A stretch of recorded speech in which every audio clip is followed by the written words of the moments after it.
G'day whiskey lovers, my name's Tim and you're watching the Hard Malt channel. As mentioned in the previous video, I hinted I may have another Signatory Vintage 100 proof bottle to review. And so what we've got here is Ardmore 2012, aged 12 years. Obviously bottled at 57.1%, being the Signatory Vintage 100 proof range. This one is, well, it says unchill filtered, no added colour, just what we want to see.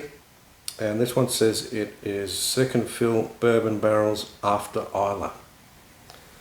Now let's see, while I get this into the glass, talk about what they actually mean there. So second fill bourbon barrels, it's obviously a refill bourbon barrel, but what they're also telling us is the first fill of those bourbon barrels was at an Islay distillery. Now it has been disclosed somewhere along the line that those barrels were first used by Laphroaig, so that factoid is out there. So it's, you could say it's common knowledge now. So now we know a little bit more about what we've got here. We've got a whiskey that's been aged or distilled at Ardmore Distillery and then filled into barrels that were first used by Laphroaig Distillery. So let's see what we've got here. Again, this is a peated whiskey.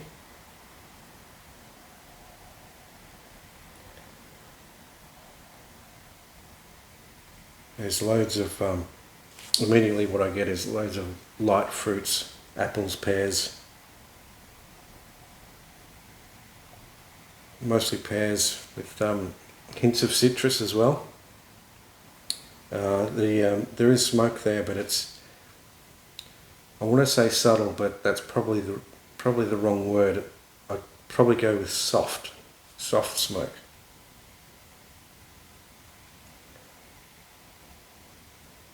It's also layered smoke, which you would expect given that you've got a peated spirit from Ardmore dropped into some ex-Laphroaig barrels. Laphroaig being famously quite heavily peated spirit. So what I'm getting is, sometimes I get a waft of like a straw bonfire smoke, which that, to me, you could class that as like a grassy sort of a smoke. That's very typical of an Ardmore. And then other times there's hints of something more coastal and salty coming through, which is Laphroaig.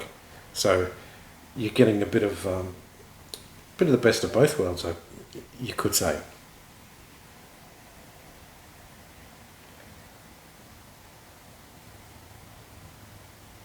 Yet you can tell it still retains a lot of the Ardmore character.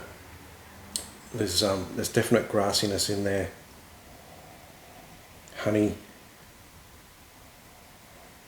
and the lighter fruits. Again, I come back to pears on this one. That's a really delicious nose. It smells absolutely perfect. Let's see how it goes on the palate.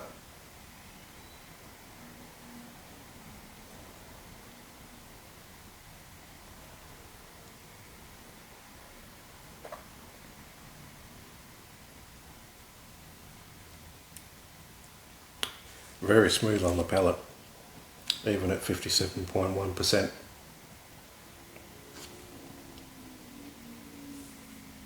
The palate starts with that really sweet peat, sweet wisps of smoke, some of the fruit coming through. Then it becomes a bit more earthy, and again a real blend of grassiness from the typical Ardmore character, mixing with a real earthy, I want to say funk, but it's not quite funk. It's more just that slightly coastal flavour.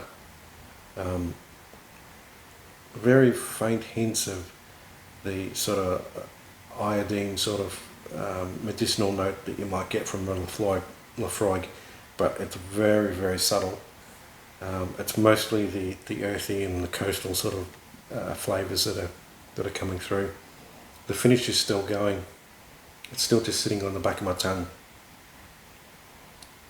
Earthy, grassy.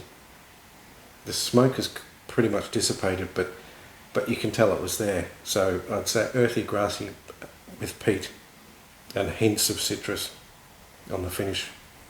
It's only just dissipating now, and that makes me want to go for a second sip. But you want to take your time with the second sip because you want to just stop to take in the nose again.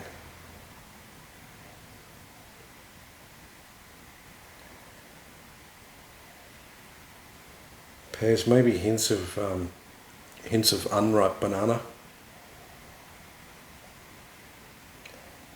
As I said, the smoke is very soft on the nose on this one.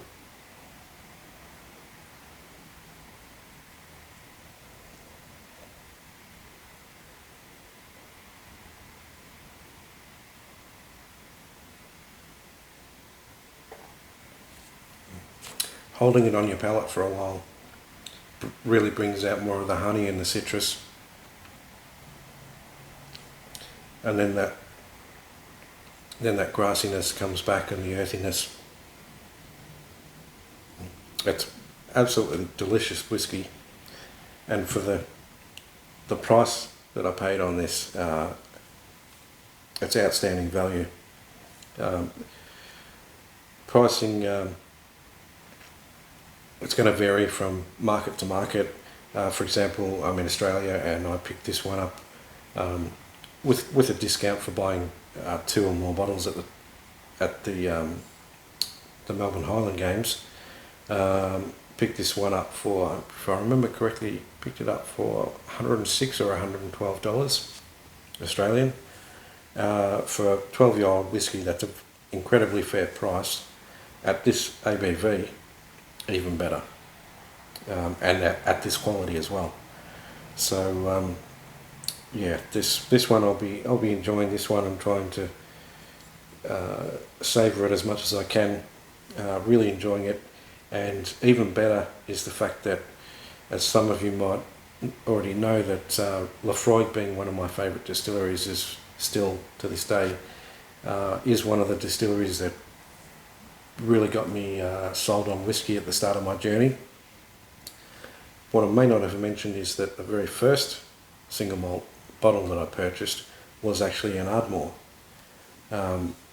albeit it was the Ardmore Legacy, which is very much a beginner's level sort of a single malt bottling. But I was a beginner at the time.